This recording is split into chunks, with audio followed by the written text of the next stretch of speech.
दोस्तों तो जल्द ही मार्केट में 5 आईपीओ ओपन हो सकता है। अब इनमें से कुछ शेयर होल्डर कोटा वाले भी आईपीओ हैं, तो शेयर होल्डर कोटा वाले आईपीओ की तैयारी आपको पहले से करके रखनी होती है। चलिए एक एक कर इन सारी ही आईपीओ के बारे में बात करेंगे। जानेंगे कि कौन कौन सी कंपनियों का आईपीओ आने वाला है, इनका साइज कितने करोड़ का होने वाला है।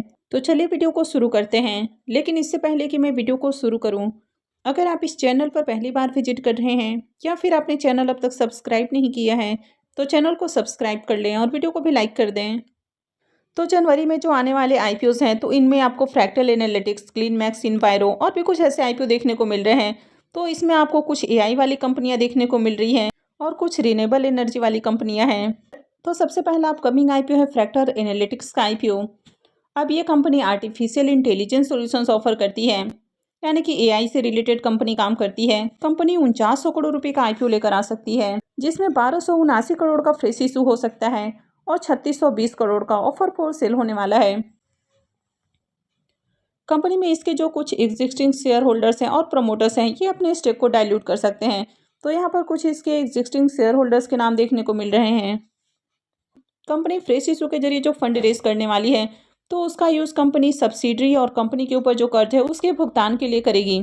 इसके अलावा कंपनी लैपटॉप बाई करने के लिए आर&डी के ऊपर इन्वेस्टमेंट करने वाली है, सेल्स और मार्केटिंग के ऊपर खर्च करेगी, न्यू ऑफिसेस के सेटअप के ऊपर खर्च करने वाली है, साथ ही इनऑर्गेनिक ग्रोथ और जनरल कॉर्पोरेट पर्पस के ऊपर कंपनी खर्च करेगी।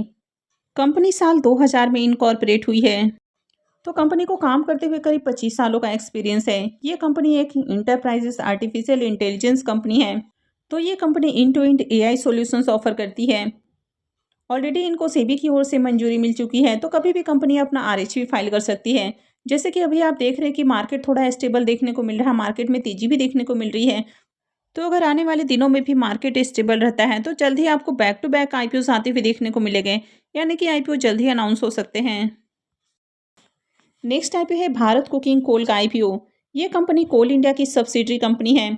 ऑलरेडी इस कंपनी के बारे में काफ़ी सारे न्यूज़ वगैरह में पहले भी आपको चर्चाएं देखने को मिली थी। ये कंपनी 15 दिन के भीतर ही अपना आईपीओ लेकर आ सकती है। तो ये आईपीओ जनवरी में ही आने की उम्मीदें हैं।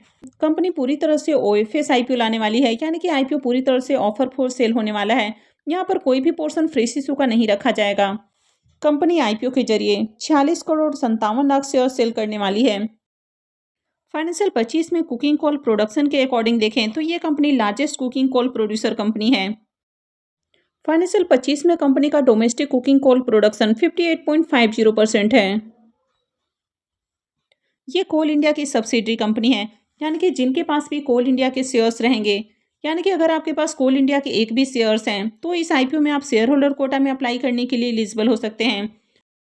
अगर आपके पास अब तक कोल इंडिया के शेयर्स नहीं हैं और अगर आप इस आईपीओ को लेकर इंटरेस्टेड हैं, तो अभी भी आप कोल इंडिया के एक शेयर को बाई कर सकते हैं। हालांकि वीडियो बिल्कुल भी रिकमेंडेशन नहीं है, ये वीडियो सिर्फ और सिर्फ इन्फॉर्मेशन और एजुकेशन के पॉइंट ऑफ व्यू से बनाई जा रही है। इस कंपनी ने भी अब तक अपना आरएचपी फाइल नहीं किया है, तो जिस दिन कंपनी अपना आरएचपी फाइल करेगी, उस दिन जिनके भी डीमेट अकाउंट में कोल इंडिया के शेयर्स रहेंगे, वे सारे लोग शेयर होल्डर पोर्शन से अप्लाई करने के लिए एलिजिबल हो जाएंगे। तो अगर आप इंटरेस्टेड हैं, तो आप कोल इंडिया के एक शेयर को बाई कर सकते हैं। कंपनी अलग अलग तरह के कोल्स प्रोड्यूस करती है, जिसमें cooking coal, non cooking coal, vast कोल, और इनका यूज स्टील और पावर इंडस्ट्रीज के अंदर होता है। नेक्स्ट आईपीओ है हीरो फिनकॉर्प का आईपीओ। यह कंपनी 3668 करोड़ रुपए का आईपीओ लेकर आने वाली है और यह आईपीओ भी मिक्स आईपीओ रहेगा, यानी कि इसमें 2100 करोड़ रुपए का फ्रेश इशू होने वाला है और 1568 करोड़ रुपए का ऑफर फॉर सेल रहेगा। तो इसमें भी कुछ कंपनी के जो पुराने स्टेक होल्डर्स हैं, वे अपने स्टेक को डाइल्यूट करने वाले हैं। कंपनी फ्रेश इशू के जरिए जो फंड रेज करने वाली है, तो उनको कैपिटल बेस और फ्यूचर कैपिटल रिक्वायरमेंट के रूप में खर्च करेगी। हीरो फिनकॉर्प एक नॉन बैंकिंग फाइनेंशियल कंपनी है, यानी कि एनबीएफसी कंपनी है। तो जैसे कि आपको बहुत सारी एनबीएफसी कंपनियां देखने को मिल जाती हैं, तो उसी तरह का इनका भी बिजनेस है। ये कंपनी भी अलग अलग तरह के लोन देने का काम करती है। Company retail loan, MSME loan, यानी कि अलग अलग तरह के लोन देती है। अब ये जो कंपनी है, ये हीरो मोटोकॉर्प की सब्सिडरी कंपनी है। तो यहाँ पर भी शेयर होल्डर कोटा होने वाला है। तो जिनके पास भी हीरो मोटोकॉर्प के एक भी शेयर्स रहेंगे, वे इस आईपीओ में शेयर होल्डर कोटा के लिए एलिजिबल हो सकते हैं। अब यहाँ पर भी कंपनी की ओर से अब तक आरएचपी फाइल नहीं किया गया है, तो इसमें भी मौका है हीरो मोटोकॉर्प के एक शेयर को बाई करने का। नेक्स्ट अपकमिंग आईपीओ है clean max इन्वायरो energy solutions IPO. ये कंपनी 5200 करोड़ रुपए का आईपीओ लेकर आ सकती है, जिसमें 1500 करोड़ रुपए का फ्रेश इशू रहेगा और 3700 करोड़ रुपए का ऑफर फॉर सेल होने वाला है। अब यहाँ पर कंपनी जो ओएफएस लेकर आने वाली है, तो इसमें कंपनी के प्रमोटर्स, इसके अलावा कंपनी के जो एग्जिस्टिंग शेयर होल्डर्स हैं, वे अपने स्टेक को डायलूट करने वाले हैं।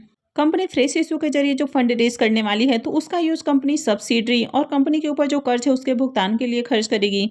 इसके अलावा जनरल कॉर्पोरेट पर्पस के लिए भी उनका यूज किया जाएगा। 2025 के क्रिसिल रिपोर्ट के अकॉर्डिंग ये कंपनी इंडिया के अंदर लार्जेस्ट कमर्शियल और इंडस्ट्रियल रिन्यूएबल एनर्जी प्रोवाइडर है। ये कंपनी अपने कस्टमर्स को end to end decarbonisation solutions offer करती है। Company renewable energy power plant और कार्बन क्रेडिट सॉल्यूशंस के अंदर टर्नकी डेवलपमेंट, ऑपरेशन और मेंटेनेंस रिलेटेड सॉल्यूशंस ऑफर करती है। ये कंपनी रिन्यूएबल एनर्जी सेक्टर से बिलोंग करती है और इस तरह की पिछले कुछ दिनों में जो भी कंपनियां आई हैं उनको काफ़ी अच्छा मार्केट से रिस्पॉन्स मिला है। तो उम्मीद है कि इस आईपीओ को भी बढ़िया रिस्पॉन्स मिल सकता है। हालांकि इस आईपीओ में शेयर होल्डर कोटा नहीं है। एक और upcoming IPO Prestige hospitality ventures IPO भी जल्दी आने वाला है। यह आईपीओ भी मिक्स आईपीओ होने वाला है। आईपीओ का साइज 2700 करोड़ रुपए के अराउंड हो सकता है, जिसमें 1700 करोड़ रुपए का फ्रेश इशू और 1000 करोड़ का ऑफर फॉर सेल हो सकता है। कंपनी आईपीओ से जो फंड रेज करने वाली है, तो उससे अपने कर्ज का भुगतान करने वाली है। साथ ही सब्सिडरी के ऊपर भी जो कुछ कर्ज है, तो उसका भी भुगतान कंपनी कर सकती है। इसके अलावा कंपनी इनऑर्गेनिक ग्रोथ और जनरल कॉर्पोरेट पर्पस के रूप में उसका यूज करेगी। ये कंपनी हॉस्पिटैलिटी सेक्टर के अंदर काम करती है, तो कंपनी लग्जरी, अपर स्केल और अपर मिड स्केल, तो इस तरह के जो होटल्स हैं तो उनको ऑपरेट करती है। तो कंपनी बिजनेसेस और इसके अलावा जो ट्रैवलर्स हैं तो उन सबको सर्व करती है। अब ये जो आईपीओ है, ये शेयर होल्डर कोटा वाला आईपीओ नहीं है, लेकिन इन कंपनियों को ऑलरेडी सेबी की ओर से मंजूरी मिल चुकी है और उम्मीद है कि जल्द ही इनका आईपीओ आ सकता है। तो जल्द ही ये कंपनियां भी अपना आरएचपी फाइल कर सकती हैं।